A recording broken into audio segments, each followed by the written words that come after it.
ಮಾಜಿ ಮುಖ್ಯಮಂತ್ರಿ ಸಿದ್ದರಾಮಯ್ಯನವರು ಬಂದಿದ್ದಾರೆ.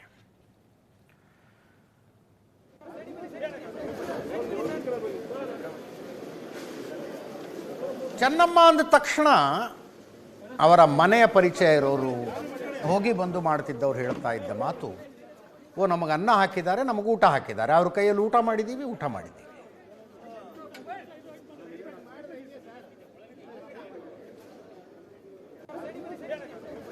ಮನೆಗೆ ಬಂದವರೆಲ್ಲ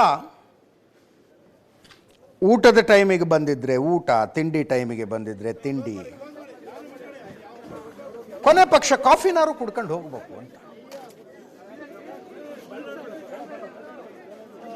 ಸಿದ್ದರಾಮಯ್ಯನವ್ರು ಎಷ್ಟು ಸಲ ಊಟ ಮಾಡಿದಾರೋ ಅವರ ಮನೆಯಲ್ಲಿ. ಜನತಾದಳದಲ್ಲಿದ್ದ ಸಂದರ್ಭದಲ್ಲಿ ಅದೆಷ್ಟು ಸಲ ಚೆನ್ನಮ್ಮನವರ ಕೈಯಲ್ಲಿ ಊಟ ಮಾಡಿದಾರೋ.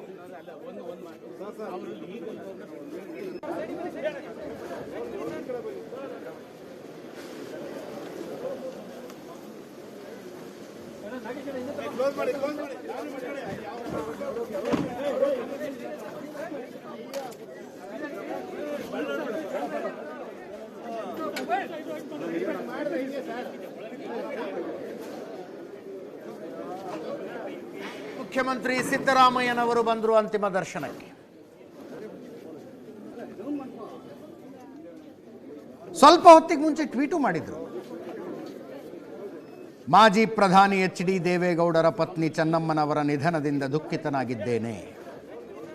ಜನತಾ ಪರಿವಾರದಲ್ಲಿದ್ದ ನಾನು ದೇವೇಗೌಡರ ಕುಟುಂಬದೊಂದಿಗೆ ನಿಕಟವಾದ ಒಡನಾಟ ಇಟ್ಟುಕೊಂಡವನಾಗಿ ಚೆನ್ನಮ್ಮನವರನ್ನ ಸಮೀಪದಿಂದ ಬಲ್ಲವನು. ಚೆನ್ನಮ್ಮನವರು ತಮ್ಮ ಜೀವನದಲ್ಲಿ ಎದುರಾದ ಕಷ್ಟ ನೋವುಗಳಿಂದ ಕುಗ್ಗದೆ ಎಲ್ಲವನ್ನೂ ಧೈರ್ಯದಿಂದ ಎದುರಿಸಿದ್ದ ಗಟ್ಟಿಗಿತ್ತಿ. ದೇವೇಗೌಡರ ರಾಜಕೀಯ ಬದುಕಿನ ಏಳು ಬೀಳಿನ ನಡುವೆ ದೊಡ್ಡ ಕುಟುಂಬವನ್ನು ಪೊರೆಯುತ್ತಾ ಬಂದ ಅವರು ಒಬ್ಬ ಆದರ್ಶ ಗೃಹಿಣಿಯಾಗಿದ್ದರು.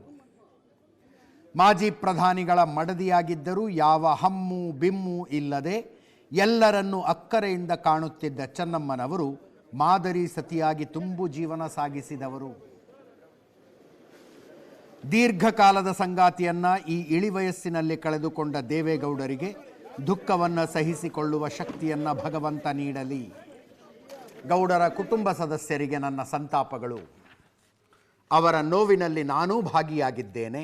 ಮೃತರ ಆತ್ಮಕ್ಕೆ ಚಿರಶಾಂತಿ ಲಭಿಸಲಿ ಅಂತ ಮಾಜಿ ಮುಖ್ಯಮಂತ್ರಿ ಸಿದ್ದರಾಮಯ್ಯನವರ ಟ್ವೀಟ್. ಈಗ ಅಂತಿಮ ದರ್ಶನ ಪಡೆಯುವುದಕ್ಕೆ ಮನೆಗೆ ಬಂದಿದ್ದಾರೆ.